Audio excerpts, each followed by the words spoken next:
সূরা আহজাব রুকু নম্বর হলো 5। এখানে আল্লাহ পাক বলছেন ওয়াযাকিরিন আল্লাহ কাসীরা, ওই সমস্ত ব্যক্তি যারা পুরুষ, যারা বেশি বেশি আল্লাহ পাকের জিকির করবে। সাথে সাথে আল্লাহ রাব্বুল আলামিন এটাও বলছেন ওয়াযাকিরাত, এবং যে সমস্ত মহিলারা বেশি বেশি আল্লাহ পাকের জিকির করবে, আ'আদাল্লাহু লাহুম মাগফিরা, আল্লাহ রাব্বুল আলামিন তাদেরকে ক্ষমাপ্রাপ্ত ব্যক্তিদের তালিকায় তাদের নাম উঠাইয়া দিবেন। তাইলে পুরুষ জিকির করবে, মহিলা জিকির করবে না? এটা কি কোরআনের বাইরে? এটা ফাজাইলে জিকিরের মধ্যে আছে। এখন আমি শুধুমাত্র বিরোধিতার কারণে যদি বিরোধিতা করি, তাইলে প্রক্ষান্তরে এটা কোরআনের বিরোধিতা হচ্ছে। এটা দরবারের বিরোধিতা নয়, এটা কিসের বিরোধিতা? কোরআনের বিরোধিতা হচ্ছে। সুতরাং কোরআনের বিরোধিতা করে আপনি আল্লাহ পাকের কাছে ক্ষমা পাইবেন, এই আশা আপনি কখনো করা উচিত না। অসংখ্য আয়াত এই ফাজাইলে আমালের ভিতরে হযরত জাকারিয়া রহমতুল্লাহ আলাইহি উল্লেখ করছেন। আরেকটা আয়াত এখানে আছে যে লাকাদ কানা লাকুম ফি রাসূলিল্লাহি উসওয়াতুন হাসানা, আল্লাহ রাব্বুল আলামিন বলছেন তোমাদের রসুলের মধ্যে রয়েছে তোমাদের জন্য উত্তম আদর্শ। এরপর বলছেন লিমান কানা ইয়ারজুল্লাহ ওয়াল ইয়াউমিল আখিরা, যে ব্যক্তি আল্লাহ তাআলার সন্তুষ্টি তালাশ করবে কিয়ামতের ময়দানে, ওয়া যাকারাল্লাহ কাসীরা, আর যে ব্যক্তি বেশি বেশি আল্লাহ পাকের জিকির করবে সেই রসুলের আদর্শের উপরে থাকবে। তাইলে আল্লাহ পাকের ঘোষণা অনুসারে রসুলের আদর্শের উপরে থাকার জন্য আপনাকে বেশি বেশি জিকির করতে হবে। আর এই জিকিরের সবকটা পাওয়া যায় পীর মাশায়েখের দরবারে গেলে। সময়ত উপস্থিতি, মানিকগঞ্জের শায়েখ ও মুর্শেদ, উনি হঠাৎ করে ঘুম থেকে উঠে নিজে পীর হয়ে যান নাই। উনি হঠাৎ করে ঘোষণা দিয়া স্বঘোষিত পীর উনি হয়ে যান নাই। এই সিলসিলার সম্পর্ক স্বয়ং মদিনার সাথে আছে, এই সিলসিলার সম্পর্ক দারুল উলুম দেওবন্দের সাথে আছে, এই সিলসিলার সম্পর্ক খাজা মঈনুদ্দিন চিশতি রহমতুল্লাহ আলাইহির সাথে আছে, আলাউদ্দিন সাবের কালিয়ারি রহমতুল্লাহ আলাইহির সাথে আছে। ইমাম আবু হানিফার সানি বলা হয় রশিদ আহমদ গঙ্গোহীকে। এই রশিদ আহমদ গঙ্গোহীর সিলসিলার খেলাফত প্রাপ্ত পীর ও শায়েখ মানিকগঞ্জের পীর, উনি কোনো স্বঘোষিত পীর না। তাইলে আজকে যারা বিভ্রান্তি ছড়ায়, এই বিভ্রান্তি ছড়ানোর পিছনে নিঃসন্দেহে তাদের সাথে শয়তান কাজ করে। যদি তা না হইতো তাইলে তারা বিভ্রান্তি ছড়ানোর কথা ছিল না। তারাও আল্লাহর কুতুবের সাথে একাকার হয়ে তারা আল্লাহ পাকের জিকির করত। এই যে আল্লাহ পাকের জিকিরের যে মন মানসিকতাটা তৈরি হচ্ছে না, বুঝবেন যে আপনার দিলের ভিতরে শয়তান ঘাপটি মেরে বসে আছে। আপনার কলবের ভিতরে শয়তান ঘাপটি মেরে বসে থাকার কারণেই মুখে আল্লাহর জিকির আসে না। যদি এই শয়তানকে আপনি দূর করতে চান, তাইলে জোর করে জিকির শুরু করেন। জিকির শুরু করলেই আপনার ভিতর থেকে শয়তান দূরীভূত হয়ে যাবে।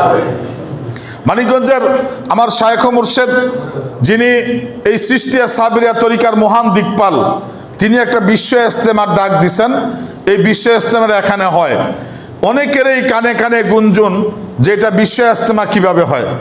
এটা বিশ্ব ইজতেমা হলো বিশ্ব মানবতার বিশ্ব ইজতেমা। এখানে সকল ধর্ম বর্ণের মানুষের জন্য শান্তির পরিবেশ যেন তৈরি হয়, যাতে ধর্মীয় হিংসা বিদ্বেষ, ধর্মীয় হানাহানি না হয়। এ ব্যাপারে মানিকগঞ্জের শায়েখ সারা বিশ্বকে উদাত্ত আহ্বান জানান এবং ধর্মীয় চেতনার ভিত্তিতে শান্তি প্রতিষ্ঠার লক্ষ্যে সকলের যেন অন্তরে একটা চেতনা তৈরি হয়, এটা হলো মানিকগঞ্জের শায়েখ এখান থেকে সবক দেন। এজন্য হলো এটা মানবতার বিশ্ব ইজতেমা। এবং বিশ্বের ৩৫০০-এর বেশি ধর্ম আছে, তার ভিতরে মানে লিপিবদ্ধ করা আছে ৩০০-৩৫০-র মতো 10টা ধর্ম আছে, যেগুলা নিয়ে ব্যাপক পরিসংখ্যান ও আলোচনা হয়। তার ভিতরে খ্রিস্টান ধর্ম হইল বিশ্বের মধ্যে তারা সংখ্যার দিকে সবচেয়ে বেশি। তারপরে খ্রিস্টানের পরের ধর্ম হইল আমাদের মুসলমান ধর্ম। এই মুসলমান ধর্ম দ্বিতীয় স্থানে আছে। তৃতীয় স্থানে আছে বুদ্ধিস্ট, চতুর্থ স্থানে আছে হিন্দু, পঞ্চম স্থানে আছে খ্রিস্টান। তারপরে যায় অন্য ধর্মগুলা তাদের কারো মানে খুবই সংখ্যায় কম এবং কমের মধ্যে বেশি, কিন্তু সিরিয়ালটা হইল দ্বিতীয় বৃহত্তর ধর্ম হইল ইসলাম, আর প্রথম ফার্স্ট হলো খ্রিস্টান। আজকে খ্রিস্টানরা সেবার মাধ্যমে সারা পৃথিবীব্যাপী মানব সেবা দিয়া তারা আগে যেতেছে, কিন্তু ইসলামের যারা আমরা বিশ্বাস করি তারা ধর্ম পালন করি ঠিকই, কিন্তু মানবতার কল্যাণে কাজ না করার কারণে এখনো আমরা দ্বিতীয় স্থানে আছি। যদি আমরা মানবতার কল্যাণে কাজ করতাম তাইলে আমরা খ্রিস্টানদের থেকে অনেক আগে যেতে পারতাম। আজকে সারা পৃথিবীতে ইসলামের যে জয় জয়কার পরিস্থিতি তৈরি হয়েছে, এর সাথে সাথে যদি আমরা মানবের সেবা দিতে পারি তাহলে ইসলামই হবে আগামী দিনে পৃথিবীর 1 নম্বর ধর্ম। সময়ত উপস্থিতি, এরই লক্ষ্যে আমাদের শায়েখ ও মুর্শেদ মানবতার কাজ শুরু করছেন। আপনারা জানেন যে পল্লীমঙ্গল মাঠের ওই পাশে খেলার মাঠ, কিন্তু আমার শায়েখ এখানে একটা সুন্দর ঘাটলা করে দিয়েছেন যে পোলাবান এখানে খেলবে, এখান থেকে গোসল কইরা যায় যেন মাগরিবের আজান হইলে নামাজে যাইতে পারে। অনেক সময় দেখা যায় যে খেলা শেষ করে কাপড় চোপড় ময়লা থাকলে বাসায় যে গোসল করে আর নামাজে যাওয়া হয় না। উনি মাঠের কোনায় পুকুরের পারে একটা ঘাটলা তৈরি করে দিচ্ছেন, যে তৈরি করে দিচ্ছেন যে পোলাপান খেলবে, এখানেই গোসল করবে, এখান থেকে গোসল কইরা তারা নামাজ পড়া বাড়িতে যাবে। তাইলে এই মানবতার কল্যাণে এই কাজটা হচ্ছে। এরকমভাবে কিছুদিন আজকেও উনি 13 শ্রীতে হিন্দু সম্প্রদায়ের সাথে একটা মত বিনিময় করে ওখানে প্রায় 1500 লোকের আপ্যায়নের ব্যবস্থা করছেন। এটা কি এখানে কি দুনিয়াবি কোনো বেনিফিট আছে? না। তারা হিন্দু সম্প্রদায়ের লোকেরা আসবে, ইসলামের কথা তারা শুনবে, আল্লাহর অলির চেহারা তারা দেখবে, দেখে দেখে তাদের অন্তরে একটা চেতনা জাগবে, পরিবর্তন জাগবে। হইতে পারে আল্লাহর অলির কাছে আইসে একদিন তারাও আল্লাহ পাকের জিকির শুরু করবে। মানুষদেরকে তো কাছে আনতে হবে। এই ধরনের যে আপনার মানে মানব কল্যাণে যে কাজগুলো দেখা গেছে যে আমাদের শায়েখ বিভিন্ন সময়ে এই অঞ্চলের অনেকেরই তালিকা করে শাড়ি, লুঙ্গি, তারপরে কার কি আছে কার কি নাই, কি অভাব কি অনটন, এগুলা খুঁজা তাকে উপকার করার চেষ্টা করেন। এটাই হলো মানবতার কাজ। তাহলে এই মহৎ কাজের মধ্য দিয়ে আমার শায়েখ যে মিশন শুরু করেছেন, আমি মনে করি উনি বলছেন 5 কোটি মানুষ এই পুটল বিলে আসবে, সে 5 কোটি মানুষ অবশ্যই পুটল বিলে আসবে, এবং এই চেতনা, মানবতার চেতনা বিশ্বব্যাপী ছড়িয়ে দিয়ে উনার নেতৃত্বেই ইসলাম সারা পৃথিবীতে 1 নম্বর ধর্ম হিসেবে পরিগণিত। সময়ত উপস্থিতি, আমরা কাছের মানুষ। একটা কথা আছে যে মক্কার মানুষ হজ পায় না, মক্কার মানুষ হজ পায় না, একটা কথা আছে। আবার একটা কথা আছে যে বাতির নিচে অন্ধকার। কিন্তু আমরা চাই মানিকগঞ্জের শায়েখের ডাইনে যেমন আলো, বামে যেমন আলো, সামনে যেমন আলো, পিছনে যেমন আলো, ওনার নিচেও সেই আলোটা থাকবে, অন্ধকার কোথাও থাকবে না। এজন্যই আমরা আপনাদের কাছে আসছি জিকিরের দাওয়াত নিয়ে। আমরা আপনাদের কাছে আসছি আমাদের শায়েখের পক্ষ থেকে, দরবারের পক্ষ থেকে উদাত্ত আহ্বান জানাতে যে আসুন আমরা একটা ভালোবাসার সমাজ গড়ি, আসুন আমরা একটা মানব কল্যাণের সমাজ গড়ি। আমার শায়েখের নেতৃত্বে উনি যদি ইচ্ছা করেন যে মানিকগঞ্জ পৌরসভাবাসীকে উনি একাই খাওয়াবেন, কোনো সমস্যা নেই, একাই পালবেন, কোনো সমস্যা নেই, কোনো করে চুলা জ্বালাইতে হবে না ইনশাআল্লাহ। এই শক্তি, এই ক্ষমতা এবং এই মানসিকতা ওনার আছে, কিন্তু আমরা যাই না বলে সেটা হচ্ছে না। আসেন আমরা সকলে যাই, যাইয়া এই এলাকাটাকে একটা সুন্দর ইসলামী পরিবেশ আমরা তৈরি করি, একটা জিকিরের পরিবেশ তৈরি করি, একটা সুন্নতের পরিবেশ আমরা তৈরি করি, একটা সুন্দর সমাজ আমরা এখানে গঠন করি। আপনারা কিন্তু আমার শায়েখের সমাজেরই মানুষ। এই রহমতপুরবাসীকে নিয়েই কিন্তু দাসরাবাসীর কি সমাজ, এবং এই রহমতপুরের মধ্যে আমাদের 4-4টা নক্ষত্র ইতিমধ্যে আমরা ওনাদেরকে রেখে গেছি। আমাদের সকেল ভাই আমাদের দরবারের 1 নম্বর সৈনিক, আমার শায়েখের। উনার এই মৃত্যুর পরে আমার শায়েখ বলছে যে রহমতপুরে নিয়ে রাখেন। বিপ্লব ভাইয়ের আম্মার ইন্তেকালের পরে বলছেন রহমতপুর নিয়ে রাখেন। হাবিল ভাইয়ের স্ত্রী ইন্তেকাল হয়েছে, বলছে রহমতপুর নিয়ে রাখেন। তাহলে রহমতপুরের আনসারী সাহেব আমাদের দরবারের একজন প্রখ্যাত আলেমী দ্বীন ছিলেন। সারা দেশে আনাচে কানাচে এমন কোনো জায়গা নাই যে ওনার ছোঁয়া লাগে নাই। উনাকেও একজন বিখ্যাত আলেম হওয়া সত্ত্বেও আব্বা বলছেন যে উনাকেও এ রহমতপুরে রাখেন। তার মানে রহমতপুরের কথাটা ওনার দিলের ভিতরে লাইগে আছে। রহমতপুরের মাটিও মানুষকে উনি ভালোবাসেন, রহমতপুরবাসীকে উনি ভালোবাসেন। এখন আপনারা একটু ভালোবাসা দিলেই ভালোবাসাটা পরিপূর্ণ হয়ে যাবে। আমার শায়েখ যেভাবে ভালোবাসা দিচ্ছেন, সাথে যদি আপনারাও একটু ভালোবাসা দেন, তাইলেই ভালোবাসাটা পূর্ণটা লাভ করবে। আর আপনারা যখন আমাদের শায়েখকে ভালোবাসবেন, তখন দেখা যাবে যেটা একটা ভালোবাসার সমাজে পরিণত হয়ে গেছে, একটা শান্তি শৃঙ্খলা সমাজ হয়ে গেছে, যেখানে কোনো অভাব অনটন থাকবে না, হিংসা থাকবে না, বিদ্বেষ থাকবে না। মানিকগঞ্জের শায়েখের অনন্য বৈশিষ্ট্য হলো যে ওনার সাথে বয়াত হওয়ার পরে হিংসা বিদ্বেষ, তারপরে পরশ্রী কাতরতা, গীবত শেকায়েত, এগুলা ওনার ভিতরে নাই, সুতরাং ওনার মুরিদের ভিতরেও থাকে না। এই কূপ অভ্যাসগুলো যদি আমরা পরিবর্তন করতে পারি, তাইলে আমরা একজন সোনার মানুষ হতে পারবো। তো আসেন একজন সোনার মানুষের সোহবতে আমরা যাই, যে নিজেদেরকে আমরা নিজেরা সোনার মানুষে পরিণত করি। এবং এই সোনার মানুষে পরিণত করার যে হিসাবটা, এটা দুনিয়ার সাথে আপনি যখন বালিশে শুয়ে আখেরাতকে মিলাবেন, তখন দেখবেন আপনার কবরে একজন বন্ধুর কত দরকার আপনার।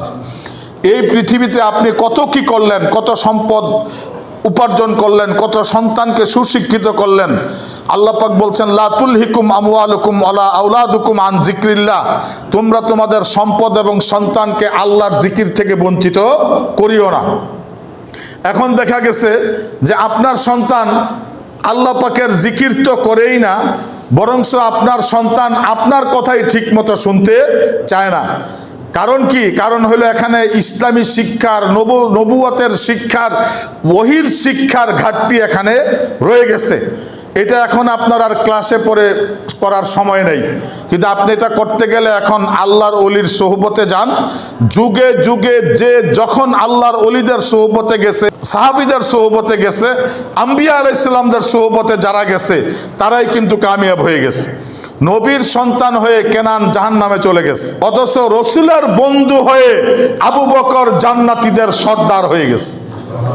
সন্তান জান্নাতি হতে পারে নাই, পিতাও জান্নাতি পরে হতে পারে নাই, কিন্তু বন্ধু হইয়া কোথায় চলে গেছে? জান্নাতে চলে গেছে। তাহলে আপনি যদি আপনার বন্ধুত্বটা একজন সঠিক মানুষের সাথে করতে পারেন, তাহলে আপনার বন্ধুত্বই আপনাকে জান্নাতে নিয়ে যাবে, বন্ধুত্বই জান্নাতে নিয়ে যাবে। আজকে আমরা অনেক জায়গায় আমরা যেতে পারি না, আবার যাওয়ার সামর্থ্য নাই, কিন্তু আমার একজন বন্ধু ওখানে থাকে, সে আমার জন্য একটা ভিসা পাঠাইছে। দুনিয়া ভরে গল্প দেই যে আমি তো ইউরোপ যাইতেছি, কি জন্য, কিভাবে? আমার বন্ধু আমারে ইয়া পাঠাইছে, কি বলে, ভিসা পাঠাইছে। তাহলে বন্ধু কাজে লাগছে নি? বলেন, বন্ধু কাজে লাগছে নি?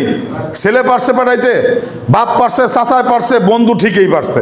তার মানে বন্ধুর মতো বন্ধু হইলে এপার থেকে ওপার, ওপার থেকে এপার, আসমান থেকে জমিন, জমিন থেকে আসমান, জমিনের পরেও আপনি হাসর নসর বিজয় করতে পারবেন।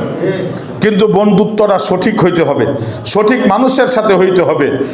আলহামদুলিল্লাহ, আমরা মানিকগঞ্জবাসী ধন্য যে আল্লাহ রাব্বুল আলামিন আমাদের মাঝে এমন একজন মানুষকে পাঠাইছেন, এমন একজন মানুষ আমাদের মাঝে আছে, যিনার সাথে বন্ধুত্ব করে সারা দুনিয়ার মানুষ এই বন্ধুত্বের বন্ধন দিয়া আল্লাহর অলিতে পরিণত হয়ে গেছেন।